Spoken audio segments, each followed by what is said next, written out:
आप सभी को सादर जय जिनेंद्र। आप देख रहे हैं आपका अपना लोकप्रिय YouTube शांतिनाथ चैनल को अभी सब्सक्राइब करें व इस वीडियो को लाइक कमेंट व शेयर अवश्य करें। पंच परमेष्टि मंगलम तीर्थंकरम मंगलम विश्वजिन्धर्मं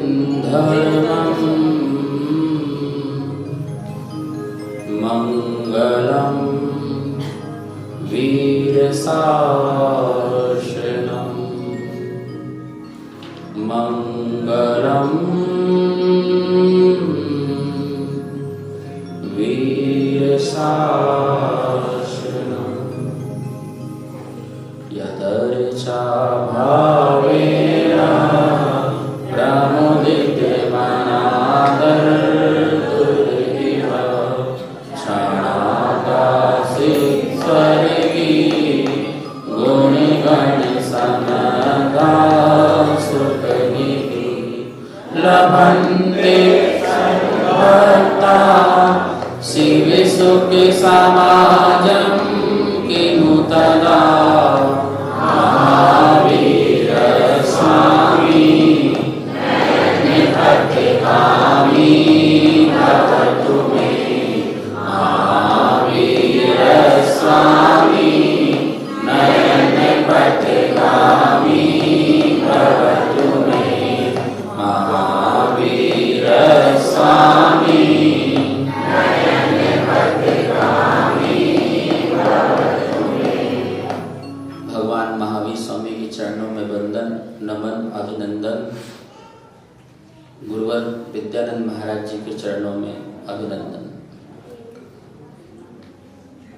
कल एक प्यारी सी गुड़िया बहुत संस्कृत में एक भगवान महावीर स्वामी के लिए गीत गा रही थी, तो मुझे भी लगा कि मुझे भी संस्कृत में बनाना चाहिए कुछ। श्री श्री वीरा वीरा जय जय महावीरा श्री श्री वीरा वीरा जय जय महावीरा बोलो श्री श्री वीरा वीरा जय जय महावीरा सौंदर्य रूपम छवि वितरागी नष्ट कलंकम निर्मोह धारम सौंदर्य रूपम छवि वितरागी नष्ट कलंकम निर्मोह धारम कल्याणकारं जगहितकारं श्री महावीरं प्रणमामि नित्यं श्री महावीरं प्रणमामि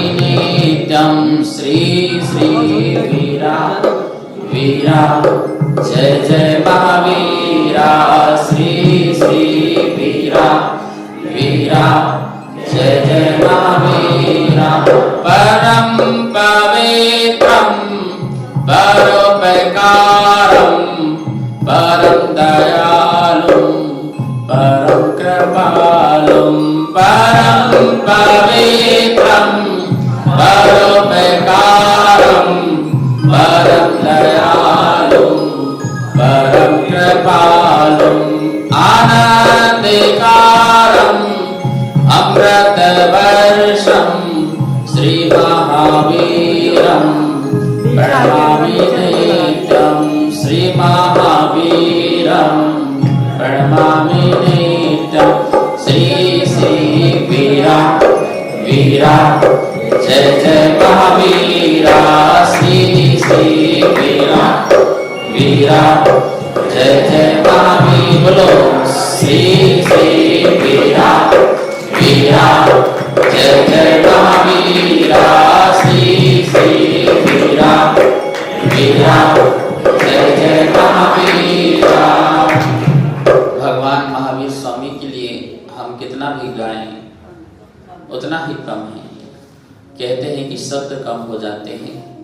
गणधर भी, वेद पुराण भी महापुरुषों के गीतों को गा नहीं सकते, उनके गुणों का बखान नहीं कर सकते हैं, लेकिन फिर भी भक्त भक्ति के वशीभूत होकर के कुछ तो गुणगान करते हैं। मानतो गोस्वामी स्वयं कहते हैं कि जैसे चंद्रमा को पा नहीं सकते, लेकिन बालक हठाग्रता से चंद्रमा को पाने की कोशिश करता है, ऐसे हम भी आपकी भक्ति करने की कोशिश कर रहे हैं पर कर नहीं पाएंगे, क्योंकि आपके अनंत गुण हैं। किन किन गुणों का हम व्याख्यान कर सकते हैं। ऐसे हमारे परम पवित्र, परोपकारी, परम दयालु, परम कृपालु भगवान महावीर स्वामी, जिनकी हम आश्चर्यकारी, अद्भुतकारी कथा को सुन रहे हैं, धीरे धीरे बढ़ते जा रहे थे महावीर स्वामी। हमारे वर्धमान घुटनों के बल चलते चलते चलते सने सने चंद्रकला की तरह धीरे धीरे बढ़ते जा रहे, कौमार अवस्था में आ रहे थे। Page number 11, 42 number 6।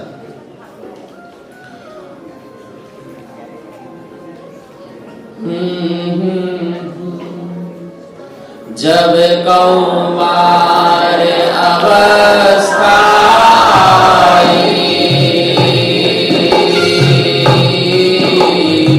सरस्वती मुख में समाई, मति श्रुत अवधि प्रदीप पाए, स्वयं व्रतों को ग्रहण कराए, महावीर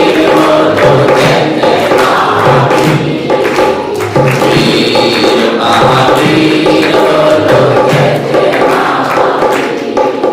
जैसे जैसे सने सने बढ़ते जा रहे थे, उनकी बुद्धि का विकास, ज्ञान का विकास बढ़ते जा रहा था, स्वमेव बढ़ता जा रहा था।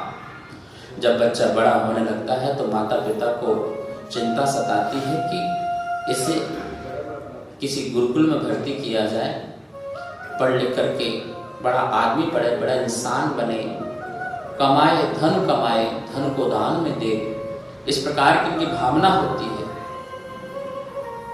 त्रिशला अपने नाथ से कहती है कि आपको कोई चिंता ही नहीं है, बालक 5-6 साल वर्ष का हो गया है और उसे पढ़ाने की आपको चिंता नहीं है क्या? कोई स्कूल में, कोई पाठशाला में, कोई गुरुकुल में उसे भर्ती किया जाए? ओहो, ये तो मैं सोचा ही नहीं था। और सिद्धार्थ ने जो सबसे श्रेष्ठ और ज्येष्ठ कोई गुरु थे उनको बुलाया, बोले हमारे बालक को आप पढ़ाएंगे,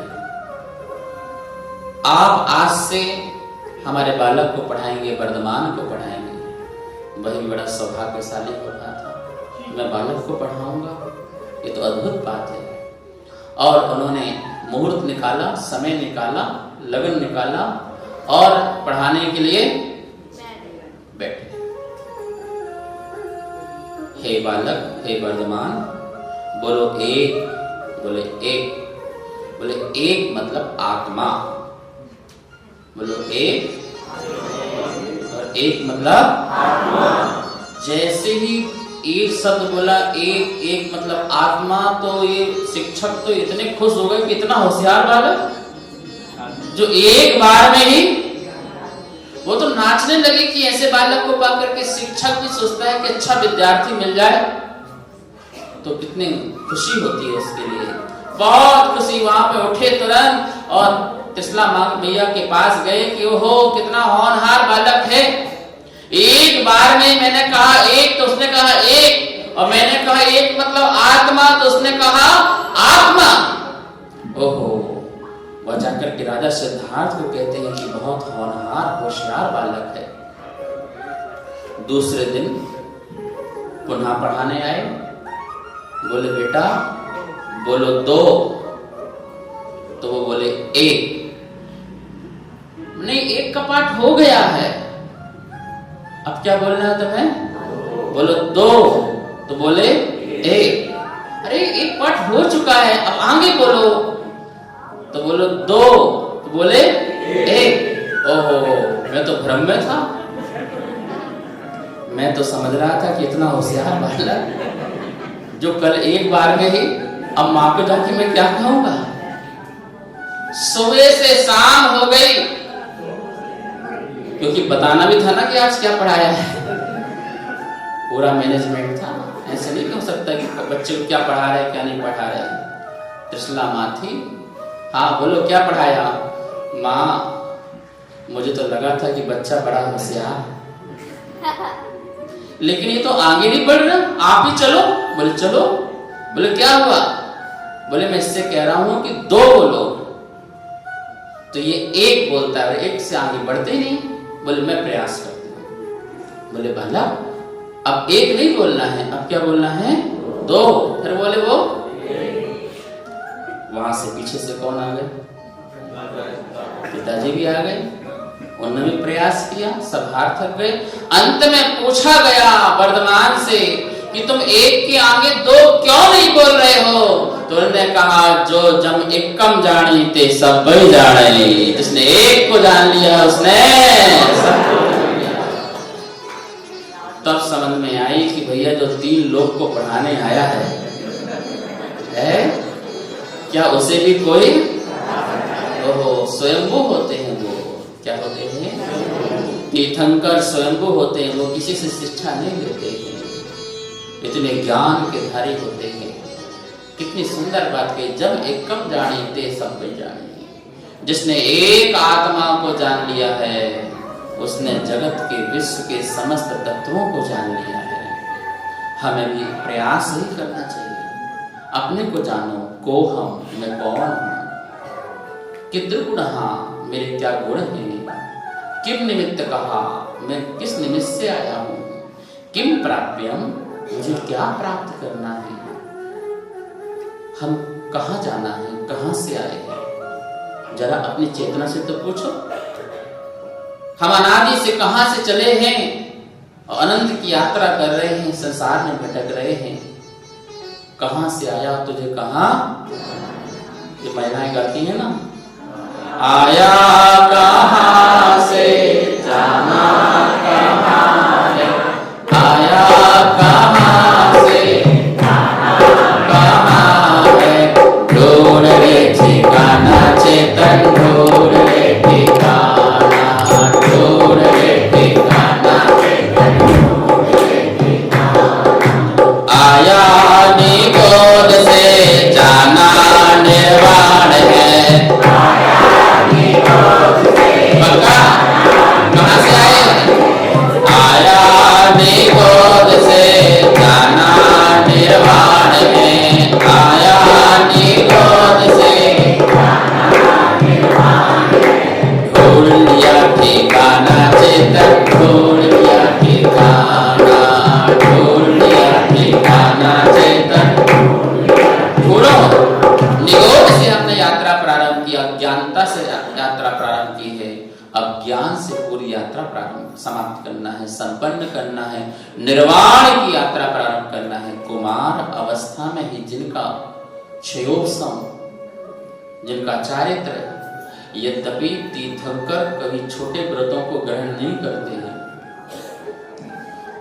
या तो काम बड़ा करेंगे अथवा महाव्रतों को सीधे लेते हैं, अनुव्रतों को ग्रहण नहीं करते हैं, लेकिन फिर भी अनुव्रत सहज रूप से पालन होते हैं। अनुव्रतों को ग्रहण नहीं करते हैं, लेकिन उनका सारा जीवन कैसा होता है, अनुव्रत सम ही होता है। इसलिए कहा जाएगा स्वयं व्रतों को ग्रहण कर लिया, लेकिन वो नियम से महामुनिराज बनते हैं, एलक छुल्लक नहीं, कोई प्रतिमाधारी नहीं, लेकिन उससे कम भी नहीं होते हैं। गृहस्थ अवस्था में रहकर के, परिवार के साथ रहकर के सात्विक जीवन जीते हैं, सदाचार का जीवन जीते हैं, न्याय नीति से जीवन जीते हैं। बाल अवस्था में ही उनका क्षयोपशम अद्भुत था उनका क्षयोपशम। जब महावीर स्वामी का जन्म हुआ था माता जी, तो उसी लगन में, उसी मुहूर्त में, उसी समय में, उस गांव में, उस कुंड ग्राम में 3 बच्चों का जन्म और हुआ था। उत्तर पुराण में आया। कागधर, जलधर, पक्षधर, क्या नाम थे उनके? बोलो। कागधर, जलधर, पक्षधर। ये 3 बालक उस समय और जन्म थे, और ये तीनों और वर्धमान चारों क्या थे? बड़े घनिष्ठ मित्र थे, बहुत ही घनिष्ठ। आपस में खेलना, जाना, घूमना, बाग बगीचा, जहां भी जाते ये चारों ही जाते। मैं आपको बताना चाह रहा हूं कि बाल अवस्था में भी कितना उनका उपयोग धर्म के प्रति, कितना सिद्धांत के प्रति रहता था। तीनों बालक वर्धमान को लेने आए थे कि आज खेल खेलने जंगल जाना है, जंगल जाना है। सप्तखंड का महल था, उनकी मां नीचे बैठी हुई थी।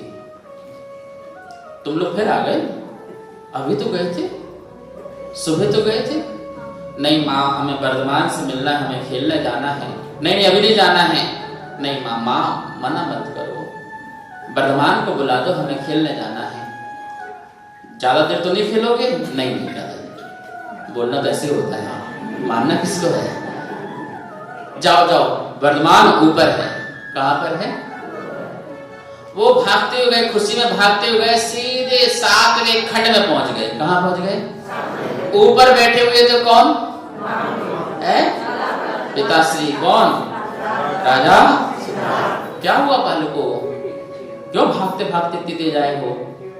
हमें वर्धमान चाहिए, हमारे दोस्त मित्र चाहिए। कहाँ पर हैं? यहाँ तो नहीं है, जाओ नीचे है। माँ ने कहा, पिता ने कहा, वो तीनों कहते हैं भगवान के माता पिता भी झूठ बोलते हैं। माँ कहती है कि बालक वर्धमान ऊपर हैं, और जब हम ऊपर गए तो पिता बोलते हैं, ऐसे आपस में चर्चा करते आ रहे थे, देखो ऐसा भी तो होता है क्या, इतने बड़े घराने के लोग, इतने बड़े घर के लोग, भगवान कहलाने वाले और राजा महाराजा कहलाने वाले, ये सब भी असत्य बोलते हैं, असत्य भाषण करते हैं, ये बिल्कुल सही नहीं है। और बीच में वर्धमान मिल गए। कहाँ मिल गए? क्या बात है, क्या चर्चा चल रही है, क्या हो रहा है? बोले हम, आप यदि गुस्सा ना करें तो एक बात कहें। बोले क्या? तुम्हारे मम्मी पापा झूठ बोलते हैं। बोले क्यों, क्या हुआ? बोले इस प्रकार से। बोले नहीं, मेरे माता पिता कभी असत्य भाषण नहीं कर सकते। क्या बोले थे? बोलो, क्या कहा था? हमने माँ से पूछा कि वर्धमान कहाँ है, तो कहे कि ऊपर है, तो आप ऊपर नहीं मिले। और जब हम पिता से पूछा कि वर्धमान कहाँ है, तो उन्होंने कहा नीचे है, तो आप नीचे नहीं मिले, ना ऊपर मिले ना नीचे मिले, आप मिले बीच में। तो भैया मेरे माता पिता तो झूठ बोले कहाँ है? देखो, माँ ने कहा था ना ऊपर, तो मैं 4थे खंड में हूं, और पिता ने कहा था नीचे, तो उनके नीचे में 3रे खंड में। तो उन्होंने सत्य बोला। ये अनेकांतवाद की दृष्टि है, हर समस्या का समाधान है। महावीर स्वामी का बचपन अनेकांतवाद से, स्यादवाद से, अहिंसक अहिंसक उनका जीवन बचपन से था। ऐसे नहीं कि केवल ज्ञान होने के बाद वो अहिंसक बने, अनेकांतवादी बने, शादवादी बने, नहीं, आप परिग्रहवादी। वो हमेशा बचपन से ही वैराग्य में उनका जीवन होता था। ऐसे धीरे धीरे धीरे सने सने बढ़ते जा रहे थे। 18 दोष रहित तन सोहे, गुण असीम जन जन मन मोहे, सहनन ब्रज प्रसव नाराजा, संस्थान सम चतुरस सारा, वीर जय जय महावीर, वीर महावीर। दोषों से रहित थे, न मल था उनके शरीर में, कोई पसीना नहीं होता, मल नहीं होता है, मल मूत्र नहीं होता है, उनका जरा मतलब बुढ़ापा नहीं आता है, सदा युवा जैसे दिखते हैं। युवा जैसे दिखते हैं। आदिनाथ भगवान की 84 वर्ष की उम्र थी, 83 वर्ष तक घर में रहे, लेकिन दिखते कैसे थे? कोई 84 साल का व्यक्ति हो, 83 साल तक घर में रहे और फिर दीक्षा ले तो कैसा दिखेगा वो? बोलो, है हमारे गड़बड़ जैसे अच्छा लोग भाई। लेकिन नहीं, देखो सारे मंदिरों में भगवान की प्रतिमा बनती ना अति बाल्य की और ना अति वृद्ध की, युवा अवस्था की बनती है। सारी प्रतिमाओं को देखो आप, दिखती है बिल्कुल जैसे यंग युवा, बिल्कुल जवान, हष्ट पुष्ट, सब चतुर संस्थान, न हाथ कोई बड़ा न हाथ कोई छोटा, न गर्दन लंबी न छोटी, कुछ नहीं, सब चतुर संस्थान होता है। नाप तो पूरे 10 ताल में उनका शरीर होता है। और ब्रज वृषभ नारद संगन शरीर, वज्र का पूरा शरीर होता है। कितनी ताकत होती है, इतनी ताकत होती है कि हीरे को उठाएं तो ऐसे करें तो वो पिस जाए। हीरा कभी कितना कठोर होता है हीरा, लेकिन उसको भी चुटकियों में। ब्रज वृषभ नारद संगन शरीर देखा नहीं? छोटा सा हनुमान पुत्र जब विमान से गिरता है बड़े दुखी हो जाते हैं, क्या हो गया? जब नीचे जाके देखा तो शिला चकनाचूर थी। उनका क्या होना है? उनको तुम अग्नि में जलाओगे जलने वाले नहीं है, तुम आरी से लेके काटने की कोशिश करोगे तो कटने वाले नहीं है। इतना वज्र का क्या होता है? शरीर होता है, जिससे धूप गर्मी सर्दी सब बर्दाश्त की जा सकती। एक एक वर्ष तक भी खड़ा रहना पड़े बाहुबली की तरह, उसमें सांप बिल भी बना ले घर में, उनके शरीर में बेल चढ़ जाए तब भी कुछ भी असर, ऐसा शरीर हुआ करता है। इस शरीर से ही मोक्ष होता है। इस शरीर के बिना कभी किसी को मोक्ष नहीं मिलता है। जो दूसरे के शरीर को देख कर के राग द्वेष मोह करते उन्हें ऐसा शरीर नहीं मिलता है, लेकिन जो भगवान के शरीर को देख कर के प्रसन्न होते हैं, खुश होते हैं, भक्ति करते हैं, उन्हें ऐसा शरीर की प्राप्ति हो जाया करती है। हमें प्रभु के चेहरे से, प्रभु के शरीर से, प्रभु के रूप से, प्रभु के स्वरूप से लगन लगाना चाहिए। रूप तुम्हारा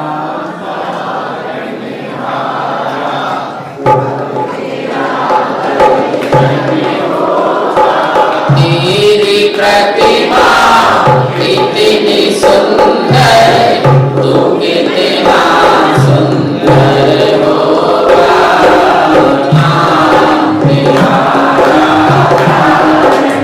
आपकी जब प्रतिमा इतनी सुंदर है, आपका रूप इतना सुंदर है, तो आपके अंतरंग का स्वरूप कितना सुंदर होगा। स्वरूप से ही रूप में अभिव्यक्त होता है उनका आचरण। ध्यान रखो, तो प्रभु के रूप से जुड़ो, प्रभु के स्वरूप से जुड़ो, निश्चित ही हमारा भी रूप और हमारा भी स्वरूप अच्छा हो जाएगा, सुंदर हो जाएगा। ऐसे संस्थान के धारी दिव्य देह सब रोग विहीना,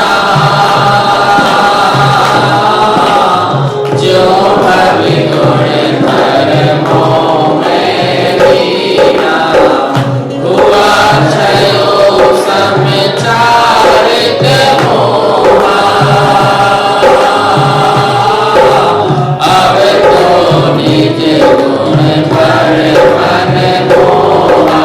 वीर महावीर बोलो जय जय महावीर, वीर महावीर बोलो जय जय महावीर। दिव्य देह, कोई रोग नहीं, कोई बीमारी नहीं। हमें तो 24 घंटे बीमारियां होती रहती हैं। अभी अभी तो गए थे, भाई कल क्यों नहीं आए?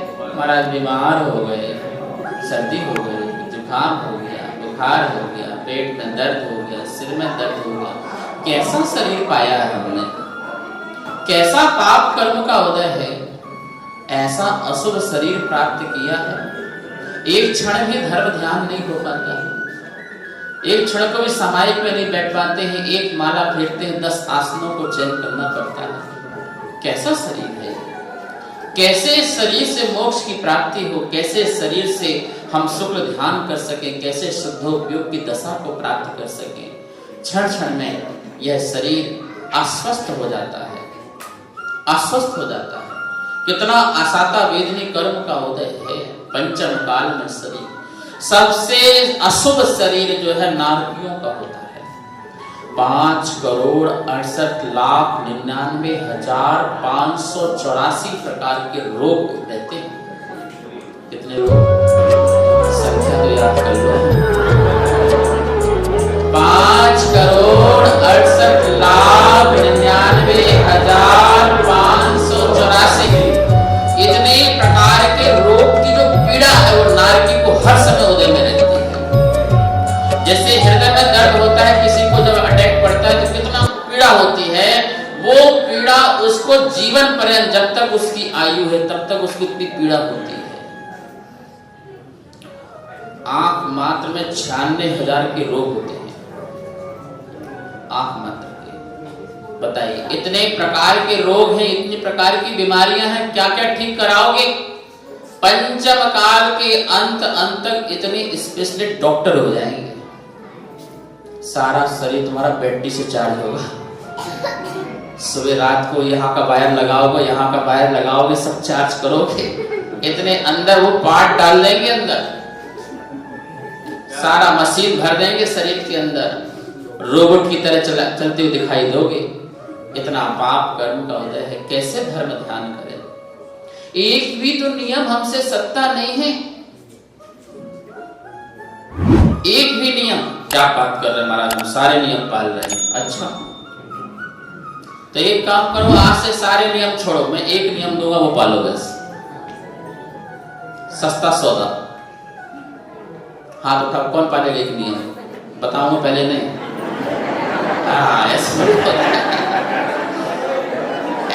आज से सारे नियम आपके छूट, आज से आपके आज तक जितने नियम थे सब आज से त्याग। आज इस धर्म सभा में सिर्फ एक नियम का पालन करना। जरा हाथ उठाओ, कितने लोग पालन करेंगे? एक नियम बस। महाराज जी घोटाला हो जाएगा, पहले बता दो तो अच्छा रहेगा।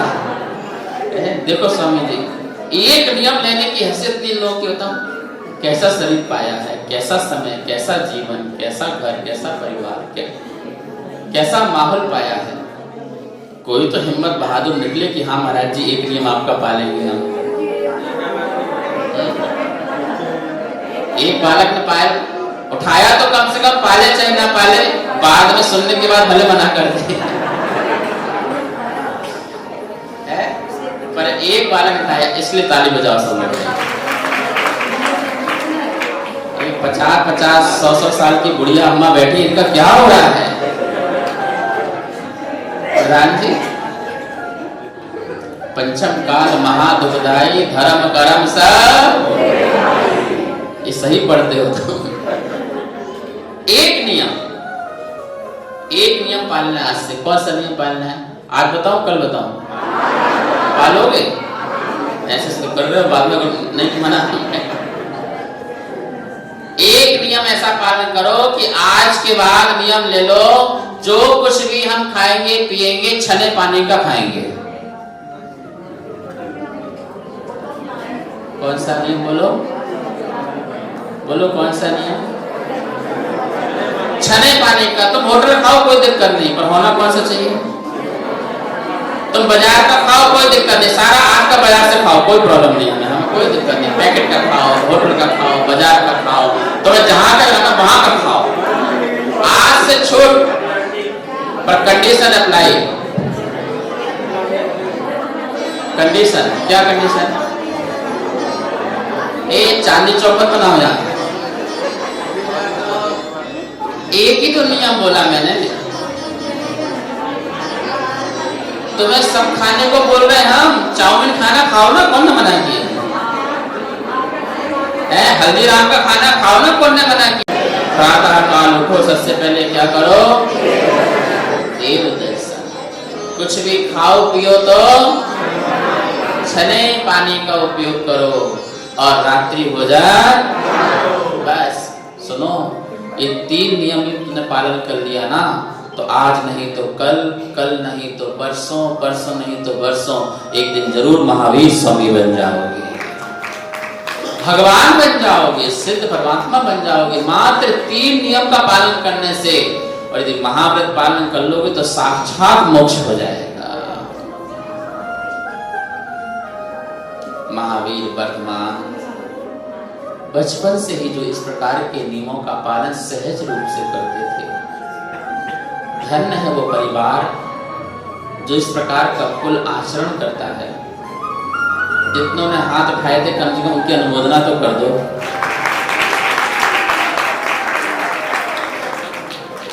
वर्धमान स्वामी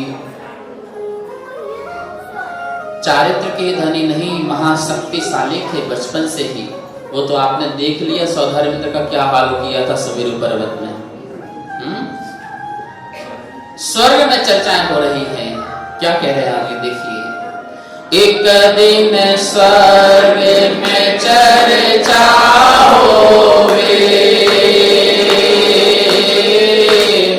वर्धमान सम कोई न होवे, धीर वीर अतुलित बलधारी, दिव्य रूप सब के हितकारी, वीर महावीर बोलो जय जय महावीर, वीर महावीर बोलो जय जय महावीर। संगम देव वहाँ पर आया, काया सर्प का रूप बनाया, बच्चे तो सब डर कर भागे, निर्भय वीर गए थे आगे, वीर महावीर बोलो महावीर,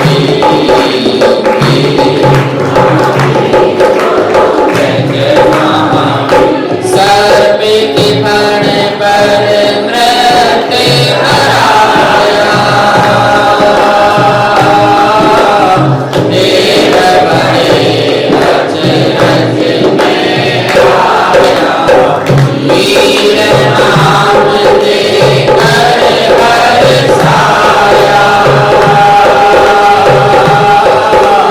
अपना दोष क्षमा करवाया, वीर महावीर बोलो जय महावीर, वीर महावीर बोलो जय महावीर।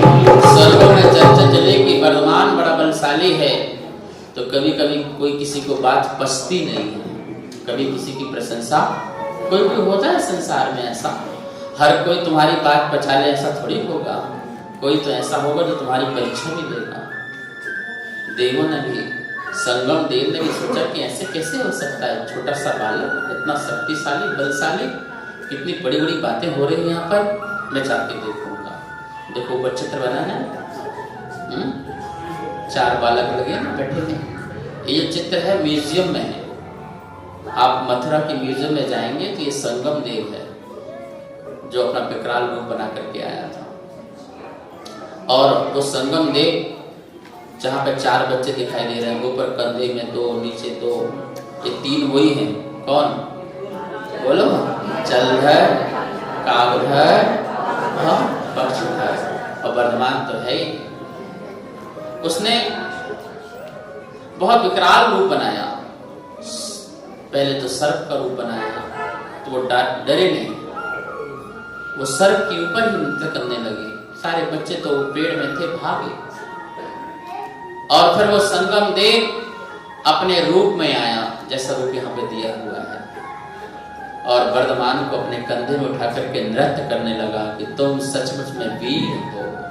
2 प्रसंग आते हैं, एक सौधर्मेंद्र का वीर नाम देने का और एक संगम देव के द्वारा वीर नाम देने का। एक दिन मित्रों के संग जाए,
वहां पर चारण अधिकारी मुनिराज, 2 मुनिराज आकाश मार्ग से जा रहे थे।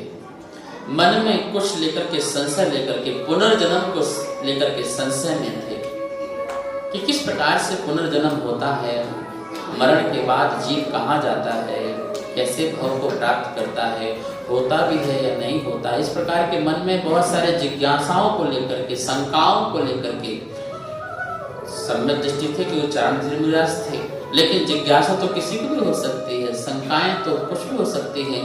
जिन्हें भगवान की वाणी पर शंका नहीं थी, लेकिन समझ नहीं पा रहे थे इस बात की, उनको मन में शंका थी। चारण मुनिराज जा रहे थे और जैसे आकाश मार्ग से जा रहे थे तो बालक वर्धमान तो वो ऊपर ही ठहर गए। ध्यान रखो, महापुरुषों के ऊपर से कोई नहीं जा सकता है, कोई नहीं जा सकता है। जब उन्होंने देखा कि इस प्रकार से बालक ये कौन है, क्योंकि वहां पर वर्धमान जो है बालकों के साथ पेड़ में झूला लटका करके क्या कर रहे थे, झूला झूल रहे थे। बालकों खेलते तुम झूला पार्क में, ऐसे वर्धमान हमारे वो भी जंगल में क्या कर रहे थे, झूला झूल रहे थे। वो रुक गए। ऐसा कौन सा है व्यक्ति जिसको देखकर, जिसको कारण हमारा ये जाना रुक गया। अब ध्यान से लगाया, ओहो ये तो वर्धमान महावीर स्वामी जो अंतिम 24 तीर्थंकर हैं वो हैं, लेकिन सीधे नहीं जा सकते हैं, सीधे नहीं जा सकते हैं, क्योंकि इसमें मर्यादा है। एक तो वो स्वयंभू हैं, सिद्ध के अलावा किसी को नमस्कार नहीं करते हैं। मुनिराज आएंगे तो उनको झुकना पड़ेगा, नमस्कार करना पड़ेगा।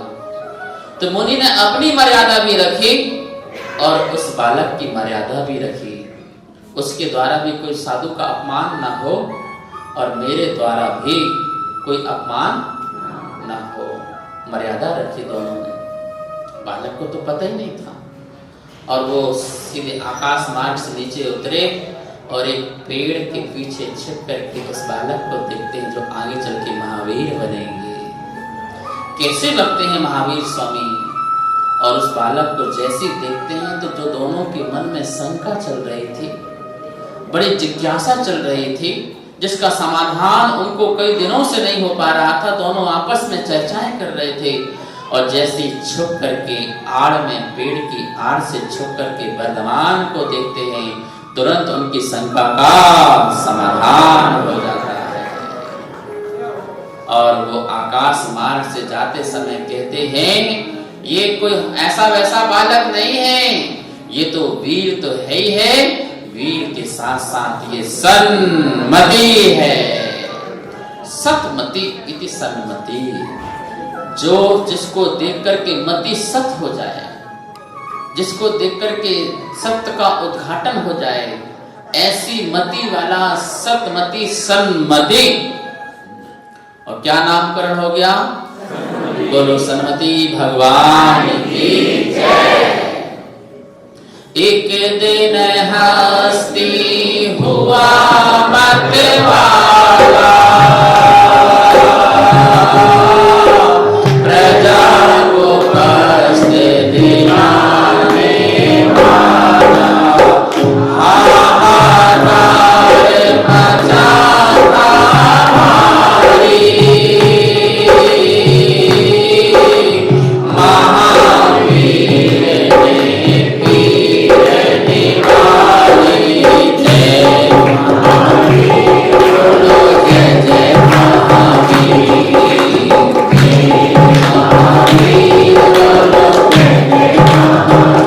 जिन दर्शन से समता धारी, मानो प्राप्त हुई दिलारी, अभय दान कर जाने माया, महावीर कह शीस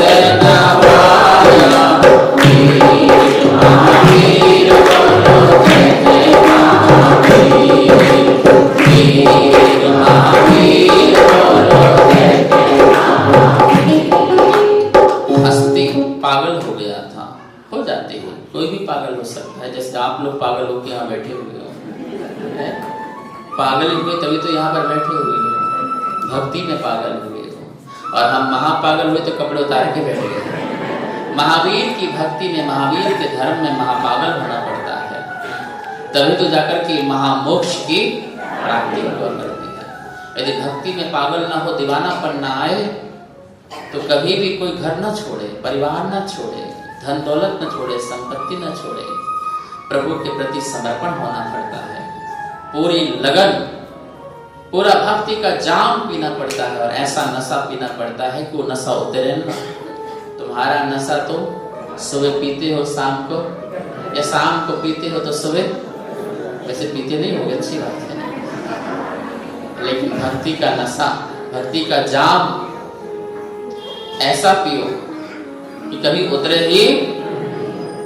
कहते हैं, आचार्य लिखते हैं कि जब तक मुझे मोक्ष की प्राप्ति ना हो तब तक ऐसा भक्ति का नशा उतरना नहीं चाहिए। मोह का नशा उतर जाए पर मोक्ष पाने का नशा नहीं उतरना चाहिए। हर समय दिल दिमाग में ये बना के रहो, भागते रहो परमात्मा के पास, प्रभु के पास, गुरुओं के पास। जो जिस चीज को जितना चाहता है उससे वो चीज जल्दी से मिल जाती है। ये ध्यान रखना। भगवान महावीर स्वामी कहते हैं, यदि तुम्हें घर से ज्यादा मोह है तो हर जन्म में तुम्हें क्या मिलते रहेंगे? घर मकान मिलते रहेंगे। तुम्हें परिवार से मोह है तो हर जन्म में क्या मिलेगा? बोलो, परिवार ही परिवार मिलते रहेंगे। वस्त्रों से प्रेम है तो वस्त्र मिलेंगे, आभूषणों से प्रेम है तो आभूषण मिलेंगे, और भगवान महावीर से प्रेम है तो महावीर मिलेंगे। जिसको मंदिर से प्रेम है उसे मंदिर मिलेगा, जिसे गुरुओं से प्रेम है उसे गुरु मिलेंगे। जो जिस चीज से खुश होगा, जिस वस्तु से खुश होगा, पाकर के खुश होता है, आनंदित होता है, वो वस्तु उसे बार बार मिलती है। महावीर ने इसे आश्रव कहा है, उसे आश्रव कहा है, उसका आश्रव हो जाता है, और वो चीज हम तक आती है या हम वहां तक पहुंच जाते हैं। देखो तुम्हें कौन सा आश्रव करना है। प्रभु से प्रेम करो, प्रभु से प्रेम करो, समय निकालो। दुनिया में समय नहीं मिलेगा, दुनियादारी में समय मिलता ही कहाँ है। महाराज जी, एक समस्या है, क्या है?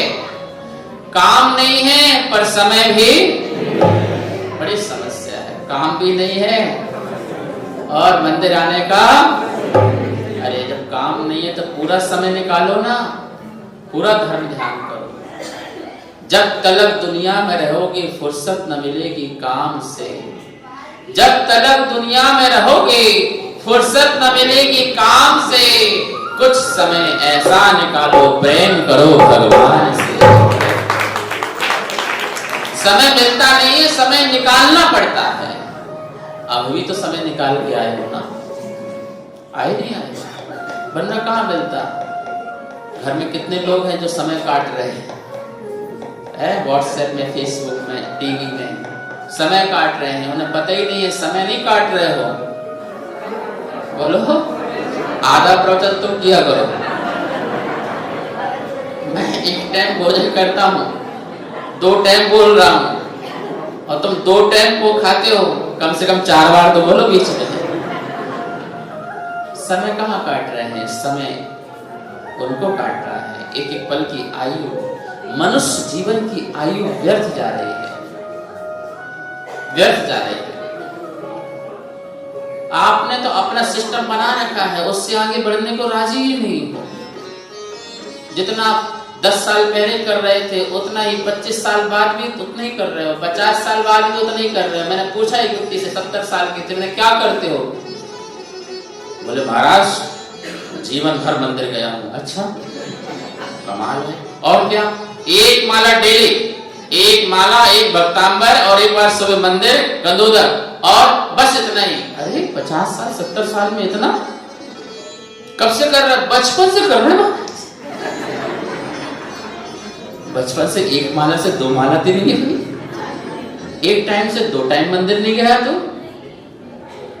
कमाल है। तरक्की होना चाहिए थी। व्यापार में हर व्यक्ति अपनी वृद्धि चाहता है, संसार के सुखों में वृद्धि चाहता है, तो आत्मिक सुख में वृद्धि क्यों नहीं चाहते हो?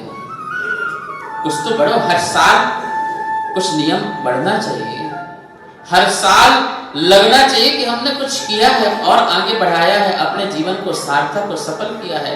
इतने मात्र में संतुष्ट हो, इतना कर रहे हो सब पास आशीर्वाद, पर इतने मात्र में संतुष्ट मत हो, क्योंकि इतने मात्र से काम नहीं चलेगा। सफर बड़ा लंबा है, बहुत लंबा सफर है।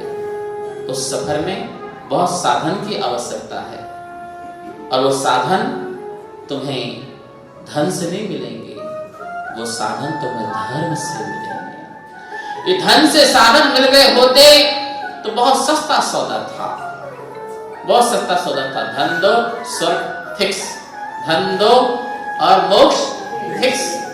फिक्सिंग कर लेते, बड़े बड़े लोग फिक्सिंग कर लेते, हम भी कर लेते, लेकिन नहीं, धन से नहीं, धर्म से साधन मिलते, मोक्ष के साधन।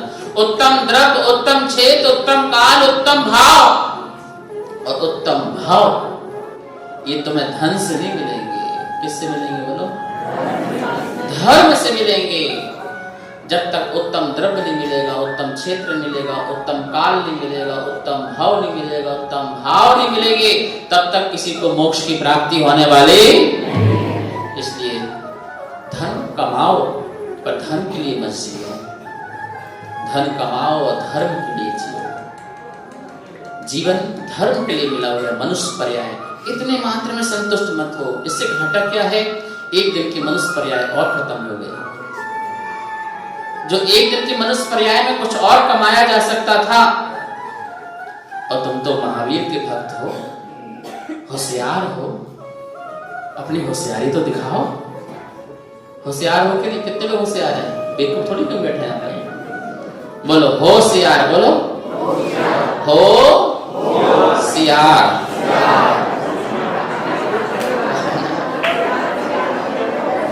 सबसे चालाक जानवर होता है, जानवरों में सबसे चालाक सियार, वो होशियार होता है।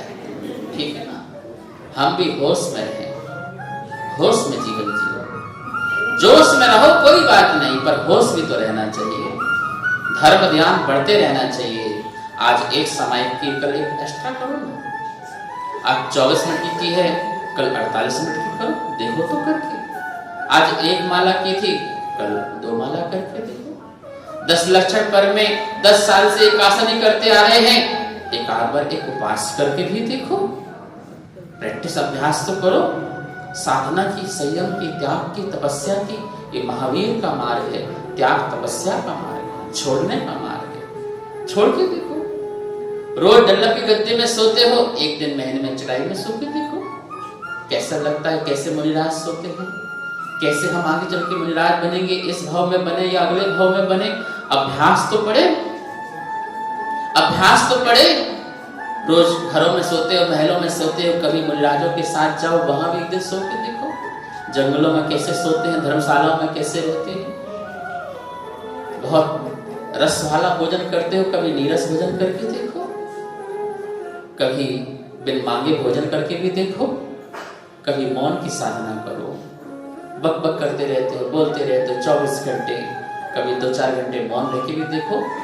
क्या मेरे बिना बोले भी घर का सारा काम चल रहा है? चल रहा है तो कल से मत बोलना। क्यों बक बक करते रहते हो? तुम्हारे बिना बोले ही ऑटोमेटिक सारा संसार चल रहा है। तुम कौन से भ्रम की दुनिया में हो? कौन सी दुनिया में जी रहे हो? नहीं, मनुष्य पर्याय एक एक दिन घट रही है। ये जाने के बाद देर में तुम सोचो त्याग तपस्या तो नहीं कर पाओगे, वहां के सुख भोग नहीं पड़ेंगे। नारकी में तो है ही नहीं, और तिरंज पर्याय में तुम क्या करोगे? ये अनमोल जीवन मिला हुआ है, इसका उपयोग कीजिए और आगे बढ़िए। हंसते मतवाला हो गया, पागल हो गया। पागल से चले थे, पागल तक पहुंच जाते हैं। पागल हो गया, मदहोश हो गया।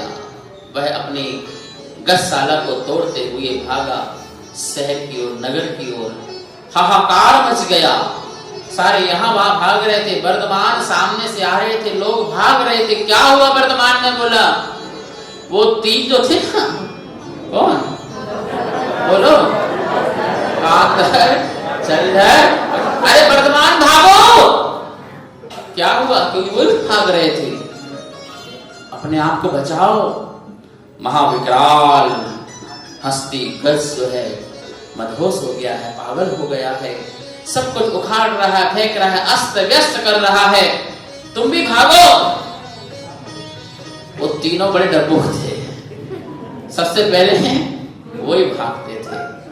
बोले कोई बात नहीं, तुम अपनी रक्षा करो, मुझे प्रजा की भी रक्षा करना है। उस हाथी को तो ठीक करना ही करना है, पर हर जीव की भी रक्षा करना है। निर्भीक थे, निडर थे, निष्प्रह थे। और जैसे ही विकराल हाथी चिंघाड़ते हुए सामने से आ रहे थे, तो महावीर वर्धमान, जितनी उनकी चिंघाड़ हाथी की थी ना, उससे ज्यादा तेज एक चिंघाड़ वर्धमान ने लगाई, तो सारा त्रिलोक गूंज गया और हाथी बिल्कुल शांत बैठ गया और नतमस्तक हो गया, सूंड को नीचे किया और उस सूंड के बल से वर्धमान कहाँ गए? चढ़ गए हाथी पर और पूरे गांव में मार्च किया। क्या किया? चिंता मत करो, कोई दिक्कत नहीं है। और अश्व भी, जो गज था वह गज भी नतमस्तक होकर के अपना पागलपन मदहोश छोड़ गया। और इस प्रकार से वहां की प्रजा ने, सभी लोगों ने घर से बाहर से निकल के खिड़कियों से निकल के दरवाजे खोल के बोले, ये तो वीर नहीं, हमारे महावीर हैं। वर्धमान है करुणा सारी, कथा प्रभु की गरिमा, युवा अवस्था को अब पाया, मानो नाम देव ही आया, वीर महावीर बोलो जय जय महावीर, वीर महावीर बोलो जय जय महावीर। सने सने बढ़ते गए, धीरे धीरे बढ़ते गए, राजकुमार अवस्था में आ गए। राजकुमार अवस्था में पिता का स्थान नहीं लिया उन्होंने, राजकुमार ही रहे और प्रजा के सारे दुखों को दूर करते थे, मुहर लगाते थे, व्यापार आदि लेन देन सभी के सुख दुख के साथी बनते थे। ऐसे वर्धमान न्याय नीति से राजकुमार अवस्था में सभी लोगों के साथ चलते थे, सभी के साथ रहते थे और धीरे धीरे बढ़ते बढ़ते युवा अवस्था को प्राप्त हुआ और उनके सामने तो कामदेव भी हार जाए।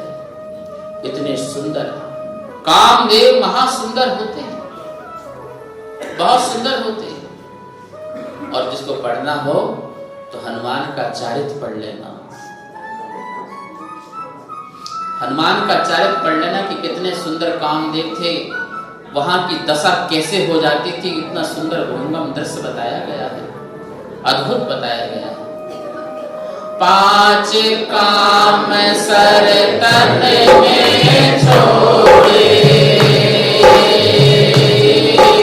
सहज भाव से प्रभु में तोड़े, दीन लोक का काम विजेता, छुपा वहीं जहाँ वीर न था, वीर महावीर बोलो जय जय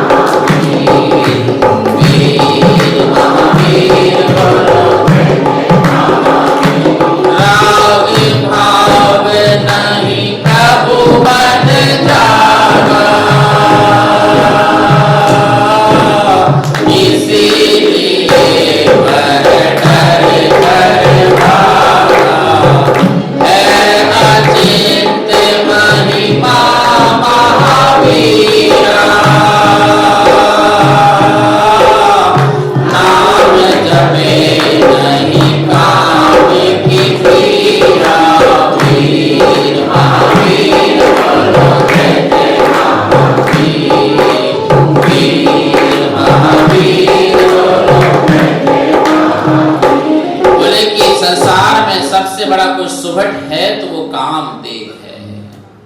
सबसे बड़ा कोई योद्धा है तो कामदेव है, जिसे संसार में कोई जीत नहीं पाता है। लेकिन महावीर ने भी उस कामदेव के जो 5 बाण छोड़े गए थे 5 इंद्रियों के, उन 5 बाणों को भी उन्होंने सहज से जीत लिया।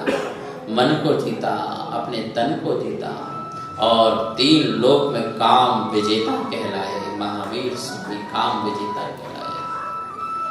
वन समसान में ध्यान लगाए, निज में निज कर्म कराए, माता पुत्र की शादी चाहे, पुत्र चले पाने शिवराज, वीर महावीर बोलो जय जय महावीर, वीर महावीर बोलो जय जय महावीर। जब बालक युवा हो जाता है तो माता पिता को मन में चिंता तो होती है कि सुंदर कन्या जो है वर करके लाया जाए। हर माँ को सासू माँ बनने की तो इच्छा होती है कि नाथ आपको तो चिंता ही नहीं हो रही, हमारा राजकुमार वर्धमान कितना बड़ा हो गया है, कितना बड़ा हो गया है, 30 वर्ष का हो चुका है। हम 10 वर्ष पहले भी यही सोच रहे थे कि राजकुमार वर्धमान से बात की जाए विवाह के लिए। हम भाव बनाते रहे पर वो उसकी चर्या और उसकी चर्चा से हम बोलने में असमर्थ हो जाते हैं। कभी वन में जाकर के वह साधना करता है, कभी शमशान में जाकर के रात को ध्यान करता है, गिरी गंधर गुफाओं में जाकर के वो धर्म ध्यान करते हैं, समता भाव से समाहित करते हैं। और नाभि राय के जीवन में रहे। मरु देवी भी नाभि राय से कहते हैं कि अपना ऋषभ कितना बड़ा हो गया है, विवाह के लिए कुछ बोलो, कुछ कहो तो। बोले कि हिम्मत बांधते हैं, आज कहेंगे कल कहेंगे, ऐसे कितने वर्ष निकाल दिए। राजा सिद्धार्थ ने कहा, राजा नाभि राय ने कहा कि तुम्हारी कोई बस की बात नहीं, आज मैं जाके बोलता हूं। और जैसे ऋषभ के सामने कहे, बोलने ही वाले थे कि कहो पिता क्या बात है। नहीं नहीं, हम ऐसे आए थे। बोलते बोलते भी रात को बैठे, क्या हुआ, कुछ बोला? नहीं बोल पाए। तुम कुछ नहीं कर पाओ? अच्छा तुम करके दिखाओ, अपने हाव भाव सब दिखाओ, देखते हैं कैसे होता है। तो मरु देवी ने भी कई बार प्रयास किया, कई बार जाती है और डायरेक्ट नहीं इनडायरेक्ट समझाने का प्रयास करती है। एक बार हिम्मत बांध लिया कि देखो जो लोग विवाह में प्रवेश किए उनके कितने अच्छे सुख हैं, उनकी संतान हैं, धर्म ध्यान में लगी हुई है, वो भी मोक्ष मार्ग में बढ़ते हैं, शादी के सुख, संसार के सुख, ये सारे सुख सब गिनाते जा रहे हैं। और ये डायरेक्ट नहीं कह पा रहे कि पुत्र अब तुम्हें भी विवाह में प्रवेश करना चाहिए। उसकी कन्या देखो कहाँ की राजकुमारी की कन्या के बारे में, इसके बारे में, उसके बारे में ऐसे गुणगान, पर मुख से एक शब्द ये नहीं निकल रहा है हिम्मत बांध करके कि पुत्र अब तुम्हें भी विवाह में। नाभि राय ने पूछा, कहो क्या हुआ? बोले क्या हुआ, जो हालत तुम्हारी थी वही हालत हमारी। दोनों ने बोला कि करें तो करें क्या। पर रात को हिम्मत बांध ली। मां ने बोला देखो अब तो कल तो मैं पक्का। और जैसे ही प्रातः काल हुई और इस बात के लिए हिम्मत कर ली थी कि आज तो कह के ही, और सामने से ऋषभ जा रहे थे।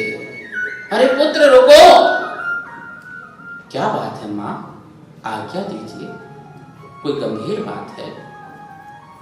कोई प्रसंग आ गया, आप बोलिए ना, आपका पुत्र आपकी प्रसन्नता के लिए क्या कर सकता है, कहिए, आज्ञा दीजिए। पुत्र, एक बात है। बोलो मां, क्या बात है? हम चाहते हैं कि आप, नाविराज बोले, बोलो और दूर से वो ऐसे देखे, बोलो, हिम्मत दे रहे थे, वहां देखे, फिर सबको देखे। पुत्र, हम कह ही देते हैं। क्या कहते हो मां? बोलो ना। आप विवाह में प्रवेश कीजिए। अच्छा, ओम। हाँ, क्या बोले? ओम, स्वीकृति मिल गई। हाँ, और ये सब कहां चले गए? आगे चले गए। वो दौड़े दौड़े कहां गई? अरे देखो क्या हो गया, आज तो काम क्या हो गया। मैंने कहा एक बार और ऋषभ ने एक बार में क्या कह दिया?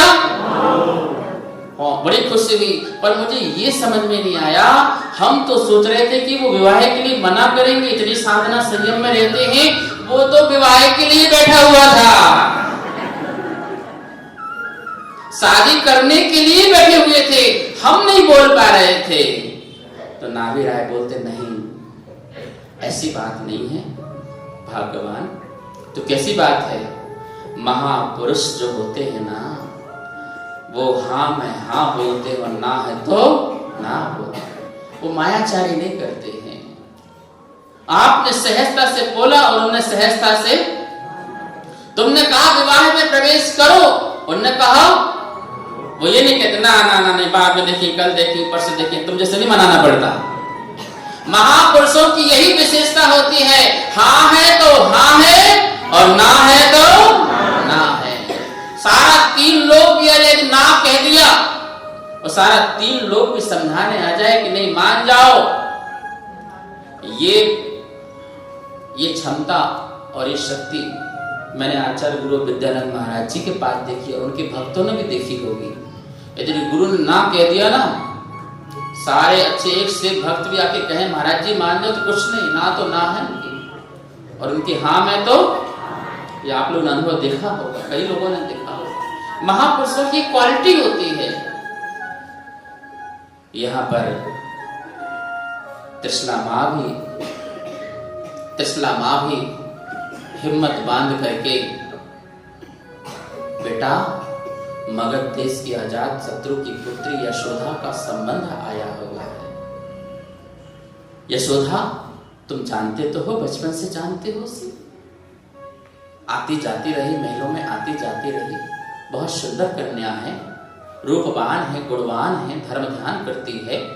ऐसी यशोदा का संबंध आया है। हम चाहते हैं कि आप विवाह में प्रवेश करें। तो महावीर स्वामी ने क्या कहा? आप ऋषभदेव ने क्या कहा था? ओम। हाँ, और महावीर ने क्या कहा? ना। ओहो, मां उदास हो गई। ऐसे कैसे? इतनी सुंदर कन्या, मैं भी तो बहू की सुख चाहती हूँ, मैं भी तो चाहती हूँ कि बहू मेरे पास रहे, मेरे साथ चले, मंदिर जाए तो बहू साथ चले, आगे पीछे बहू चले। ध्यान रखना, जितनी यहाँ सासू माँ बैठी, यदि बहू तुम्हारे साथ नहीं आ रही तो पक्का तुम्हारे आपस में लड़ाई है। मंदिर आओ, यदि मंदिर आओ तो बहू तुम्हारे साथ में होना चाहिए। यदि आगे पीछे आ रही है तो पक्का मामला, प्रधान जी ध्यान रखना, खटपट है, तुम्हारी शान है, तुम साथ में लेकर के आओ, साथ में दर्शन करने आए, साथ में पूजा करें, साथ में बैठे, और कोई पूछे ये कौन है? मेरी बेटी है, ऐसा बोलो। और नहीं आ रही है तो मामला, अब देख लेने आप कितने लोग आते नहीं आते हैं, देख लें, हम नहीं बोल रहे। मैं भी तो बहू चाहती हूँ, बेटा मान जाओ ना। नहीं, महावीर स्वामी ने क्या जवाब दिया? समय अल्प मुझको तो जाना,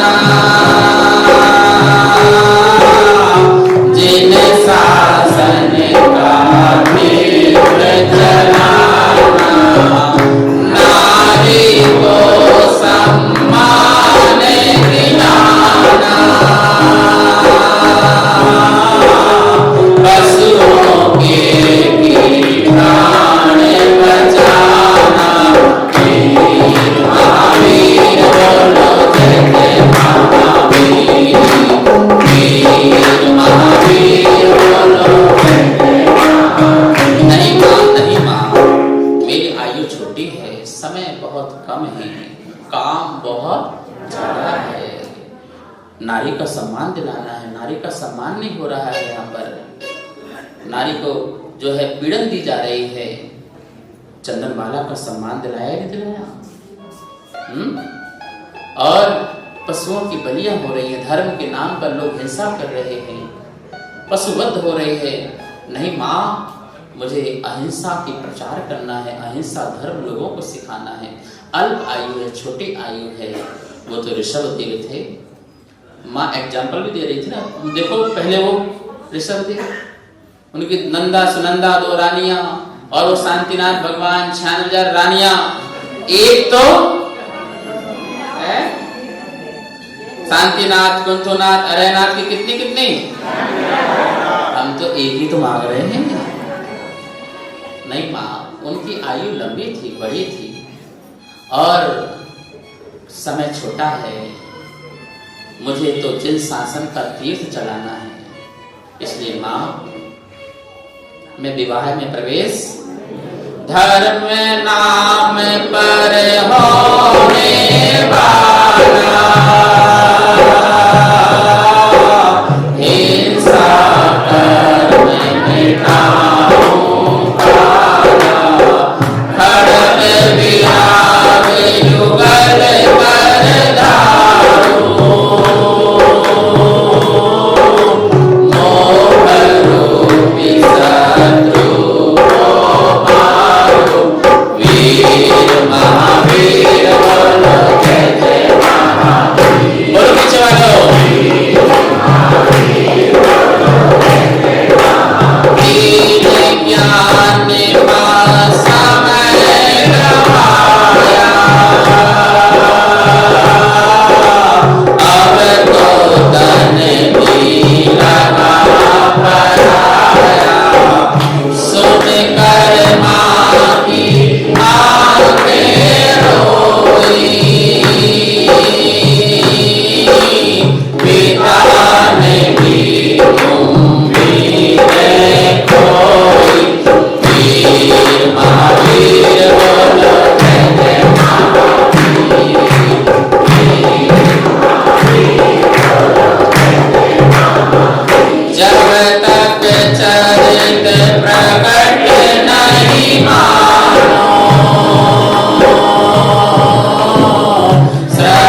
कौन इतने होनहार सुंदर पुत्र को अपने पास से विदा होने देगी।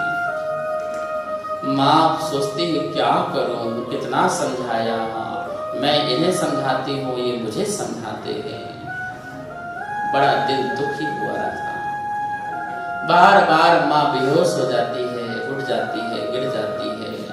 हालत बिल्कुल खराब थी, पर करूं तो करूं क्या।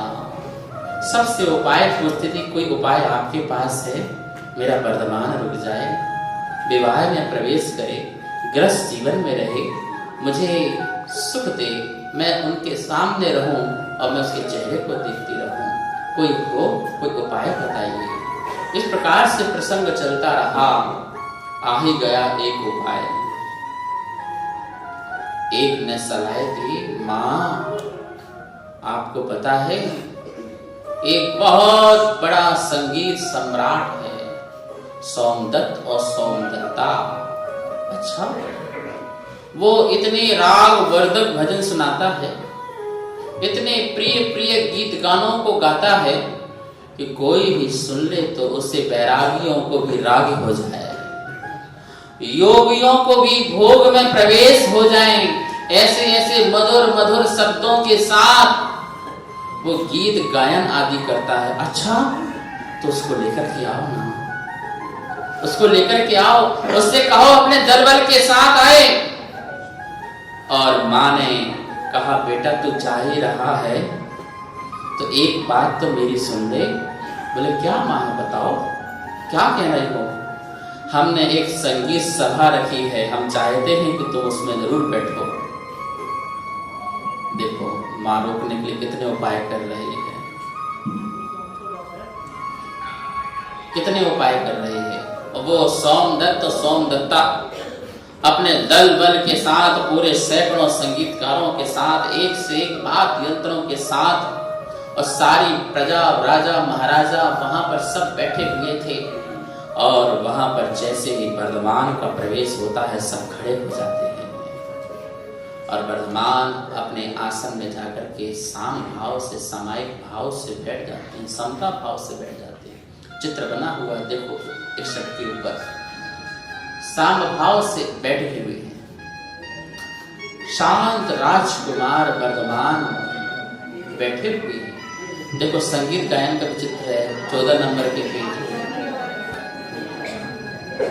मधुर मधुर भजन प्रारंभ हो जाते हैं, मधुर मधुर भजन चलते हैं वहां पर। एक से वहां पर सुनने वालों के मन में भोगों के प्रति लालसा पैदा हो गई। वो सब सोचने लगे कि यदि हमारे जीवन में महल नहीं है, मकान नहीं है, दुकान नहीं है, धन दौलत संपत्ति नहीं है, स्त्री परिवार पुत्र बच्चे ये नहीं है, तो हमारा जीवन संसार में आना बिल्कुल बेकार है। इस प्रकार के गीतों से सब लोग जो है बहुत मोहित होने लगे, वाह वाह वाह वाह करने लगे। पर वर्धमान के चेहरे में तो कुछ भी असर, सबके चेहरे बिगड़ रहे थे, लेकिन वर्धमान का चेहरा तो बिल्कुल वही शांत छवि, बिल्कुल शांत मुद्रा बनी हुई थी, कुछ भी नहीं हो रहा था। 8 बज गए, 9 बज गए, 10 बज गए, 11 बज गए, 12 बज गए, 1 बज गए। वो सोचता है सोमदत्त अब होगा क्या। माँ ने तो कहा था कि तू जो मांगेगा मैं वो दूंगा, मुंह मांगा इनाम दूंगी। तुम एक बार जो है मेरे वर्धमान को संसार मार्ग में, विवाह मार्ग में रुचि पैदा कर दो, बस प्रसन्न कर दो मुझे। तुम जो कहोगे वो देने को मैं तैयार हूं। वो भी बढ़िया राग रागनी, पूरी रात भर सभा चली वहां पर, संगीत सभा, गीत संगीत, बहुत सुंदर सभा चली। सभी संसार में लिप्त होते हुए दिखाई दे रहे थे, व्यसनों में लगते हुए दिखाई दे रहे थे। ऐसी संगीत, ऐसे गीत गायन हो रहे थे, ऐसे से गायन हो रहे थे, लेकिन वर्धमान के चेहरे में कोई भी उन गीतों का, संगीतों का असर नहीं हो रहा था। प्रातः काल के 5 बज चुके थे। सोमदत्ता ने कहा, देखो कुछ नहीं हो रहा। किससे कहा? अपने पति सोमदत्त से कहा, देखो कुछ नहीं हो रहा है, अब कुछ असर नहीं होने वाला है। हे नाथ, क्यों पाप का बंध बांध रहे हो? क्या बोले माता जी? क्या बोला? हे नाथ, हे स्वामी, क्यों पाप का बंध बांध रहे हो? अब मां से तो कुछ मिलने वाला है ही नहीं है। चलते चलते एक बैराग का भजन ही सुना दो। क्या बोले?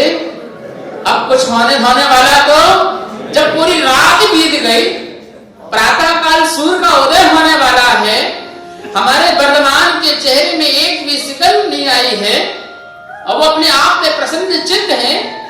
हम क्यों पाप का बंध बांधे, किसी के बैराग में अंतराय डालें? नहीं, ऐसा मत करो ना, एक भजन ही सुना दो। हाँ सौंदर्यता तो सही कह रही है, अब मां से तो कुछ मिलने वाला पारितोष कुछ नहीं मिलना, उपहार कुछ नहीं मिलना, भेंट में कुछ नहीं मिलना है। तू सच कह रही है। चलो एक भजन तो बनता है। संसार में रह कर प्राणी संसार को तज सकता है। जीवन के किसी भी पल में बैराग उमड़ सकता है। जीवन के किसी भी पल में बैराग उमड़ सकता है। संसार में संसार कब तक जिया टिकेगा संसार विकल्पों में। जिया कब तक टिकेगा संसार विकल्पों में। कमाल हो गया, कमाल हो गया। आगे कुछ बोले? बोलो। आओ इधर आओ, इधर आओ। माइक है। तो मैं कितने दिन बीत गए संसार विकल्पों में। बोलो जिया कब तक टिकेगा संसार विकल्पों में। उड़ कर ये चेतन गति में जाता है। उड़ कर ये चेतन गति में जाता है। राहों में एक सदा पर के गुण गाता है। राहों में एक सदा पर के गुण गाता है। ये जीवन बीत रहा झूठे संकल्पों में। जिया कब तक उलझेगा संसार विकल्पों में। जिया कब तक उलझेगा संसार विकल्पों। क्या हुआ? जैसे ही यह गीत भजा, बैराग का गीत हुआ, वर्धमान के चेहरे में अति प्रसन्नता हो गई और अपने स्थान से खड़े होते हैं और अपने गले में डले हुए जितने भी माणिक, हीरा, मोती, पन्ना, रत्न थे उठा करके किसको दे दिए? सोमदत्ता को। और वर्धमान आगे बढ़ने लगे रत्नों के 9 लखा, बस 9 लखा मणियों के 9 लखा आदि रत्न जितने थे। माँ दौड़ी आई, ये क्या हुआ, ये क्या कर दिया तूने? माँ क्या करता, बहुत प्रयास किया, बहुत कोशिश की, वर्धमान को संसार में लगाने की सारे प्रयास विफल हो गए। मैं सफल नहीं हो पाया मां, और अच्छा ही तो हुआ, तुमसे तो कुछ मिलने वाला, तुमसे तो कुछ मिलने वाला नहीं था। कम से कम जाते जाते राजकुमार ने मेरे को गरीब से अमीर तो बना दिया। सारा धन दौलत अपना जितना पहने थे वो देकर के चले गए, और वर्धमान प्रभु ने निर्मल भाव कराए, पल में सब भव डुबराए, कारागार महल को माना, अर्थ सुख वैराग्य को माना, वीर महावीर बोलो जय जय महावीर, वीर महावीर बोलो जय जय, सूर्याठो लोकार्पित आए, बुद्ध सब तब कल्याण कराए, अनुमोदन करते वीरा,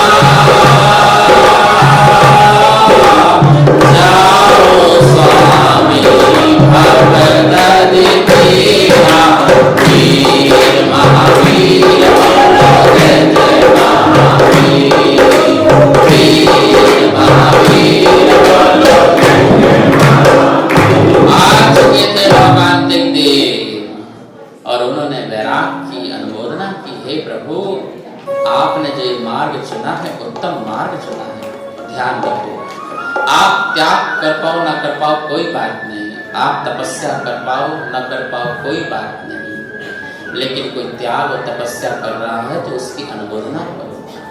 आप दान कर पाते हो नहीं कर पाते कोई बात नहीं, लेकिन कोई दान दे रहा है तो उसकी अनुमोदना करो।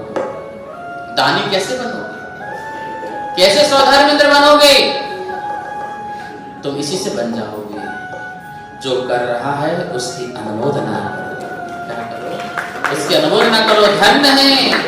धन्य है तुम्हारे पुण्य, तुम सौधर्मेंद्र बने, धन्य है तुम महाराज जी बने, धन्य है तुमने दान दिया, धन्य है तुमने मंदिर बनवाया, धन्य है तुमने तीर्थ यात्राएं की हैं, धन्य है तुमने 10 लक्षण के उपवास किए। उपवास की अनुमोदना करो, त्याग तपस्या की अनुमोदना करो, दान पुण्य की अनुमोदना करो।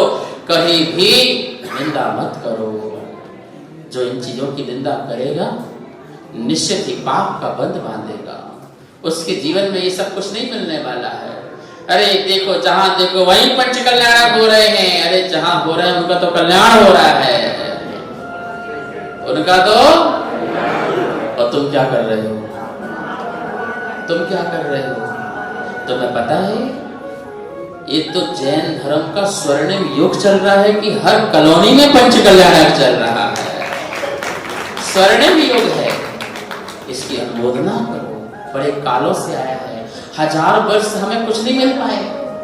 मुगल के काल में हम कुछ नहीं कर पाए, अंग्रेजों के काल में भी हम कुछ नहीं कर पाए, चौथे काल में तो ऐसे कितने होते थे। लेकिन स्वर्णिम युग आ गया है जैनों का। हर गली गली में जिन शासन, जिन मंदिर बन जाए, और क्या चाहिए? आप जिस गली में जाओ वहां महावीर का मंदिर मिल जाए, पारसनाथ का मंदिर मिल जाए, और मेरा मस्तक झुक जाए, और क्या चाहिए? इसलिए अनुमोदना करो। तुम्हें पता, जहां पंच कल्याणक होते हैं वहां कितनी तीव्र भावनाएं होती हैं लोगों की। जो माता पिता बनता है, सौधर बनता है, इंद्र बनते हैं, वहां पर बिना सिखाए ही हमारे बच्चों को हजारों शब्द जैनिज्म के याद हो जाते हैं। मम्मी से बोलते, मम्मी हमें हैदराबाद हाथी देखना है, आज पांडुशिला में जाना है, मम्मी आज समोसा लगेगा, हम वहां जाएंगे। किसने सिखाया? ये देख देख करके, सुन सुन करके बालक पूरा जैन धर्म सीख जाते हैं पंच कल्याणक में। इसलिए पंच कल्याणक की हमेशा अनुमोदना करो, धर्म तीर्थों की अनुमोदना करो, जिन शासन की अनुमोदना करो। कभी भी देखो लोकांतिक देव करते धरते कुछ नहीं है,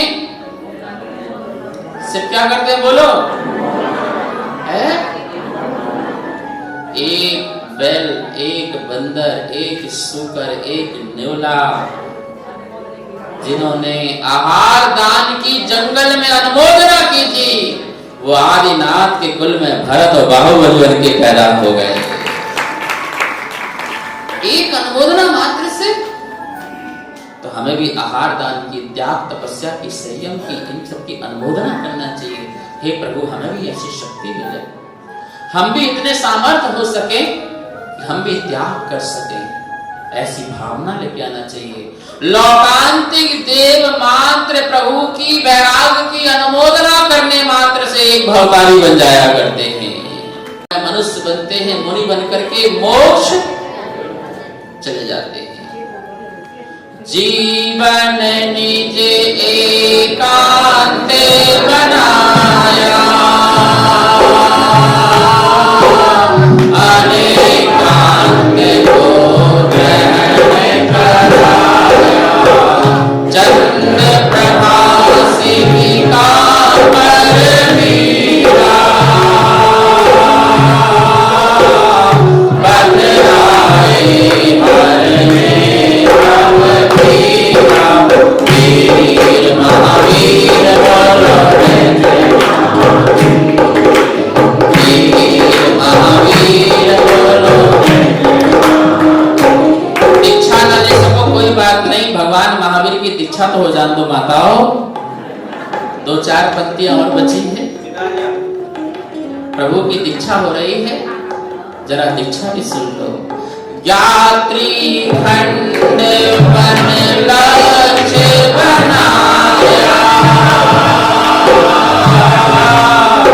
नर अमरों ने बात सुनाया, प्रथम काल की कौन उठाई,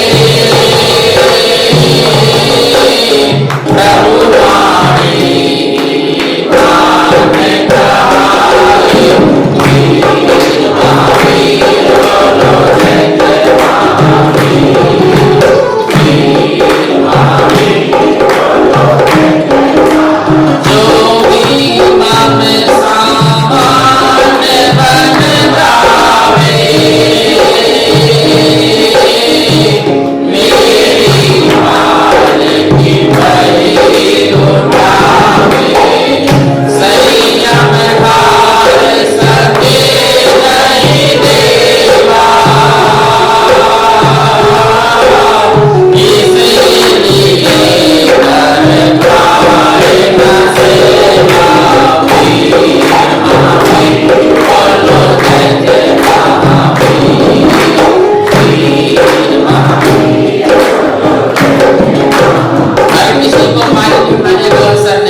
प्रथम पालकी तो वही उठाएगा जो संयम धारण कर सकता है, अपनी इच्छाओं को रोक सकता है, अपने मन को जीत सकता है, कुछ न कुछ मन में संयम धारण करेगा, वही पालकी उठाएगा। इसलिए मनुष्यों को सबसे पहले अवसर पालकी उठाने का मिल जाता है, बाद में विद्याधर मनुष्यों को अवसर मिलता है, और इसके बाद देवी देवताओं को, और फिर लोकांतिक देव जो है उससे आकाश मार्ग से जाते हैं। इस प्रकार से सभी देवी देवताओं के द्वारा चंद्र प्रभा पालिका सिंका में बिठा करके वह वर्धमान को वन की ओर गात्री खंड, वन का नाम है गात्री खंड में जाकर के ले जाते हैं।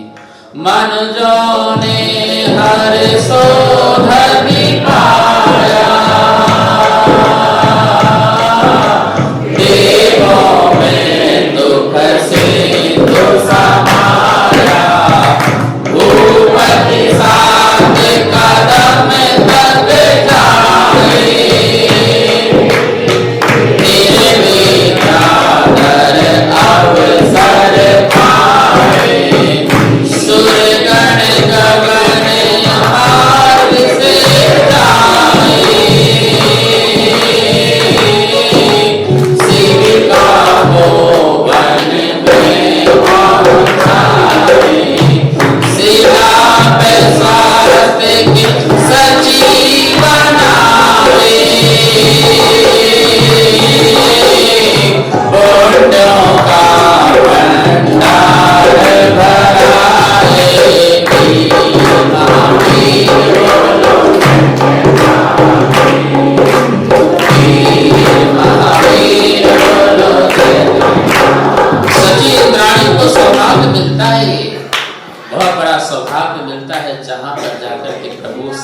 बैठेंगे।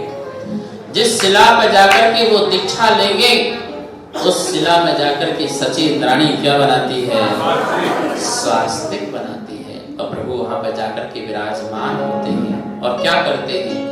दसवीं थी मग सिर की आई, नमः सिद्ध कर दीक्षा धारी, पंच मुष्टिकज लौट कराए, महाव्रत गज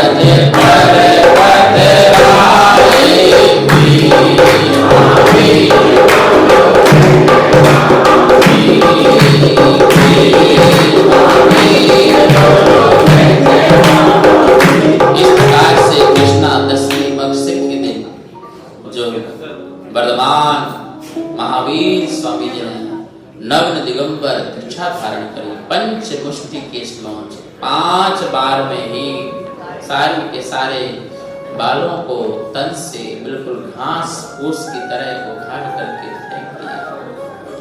महावैराग्य की ये दशा हुआ करती है, भेद ज्ञान की दशा होती है। ऐसी भेद ज्ञान की दशा की शरीर और आत्मा को भिन्न जाना, स्वभाव से भिन्न जाना, वस्तु स्वरूप का ध्यान किया और पंच मुष्टि केश लंच करके महाव्रत रूपी गज में सवार हो जाते हैं। इस प्रकार से वर्धमान महावीर स्वामी दिगंबरत वीतरागी दीक्षा धारण करते हैं। तन में एक भी लिबास नहीं रखते हैं, एक दिन का धागा कभी नहीं रखते हैं। तिल तुस मात्र भी जिनके पास कोई परिग्रह नहीं होता है, एकांत और शांत स्थान में बैठकर के महावीर स्वामी ध्यान में मग्न होते हैं और अपने आत्मा को जानने के लिए प्रयास करते हैं, अपने में तत्पर होते हैं। इस प्रकार से आज हम सब लोग तप कल्याणक महोत्सव मना रहे हैं। बोलो महावीर भगवान की जय। महावीर भगवान के तप कल्याणक महोत्सव की जय।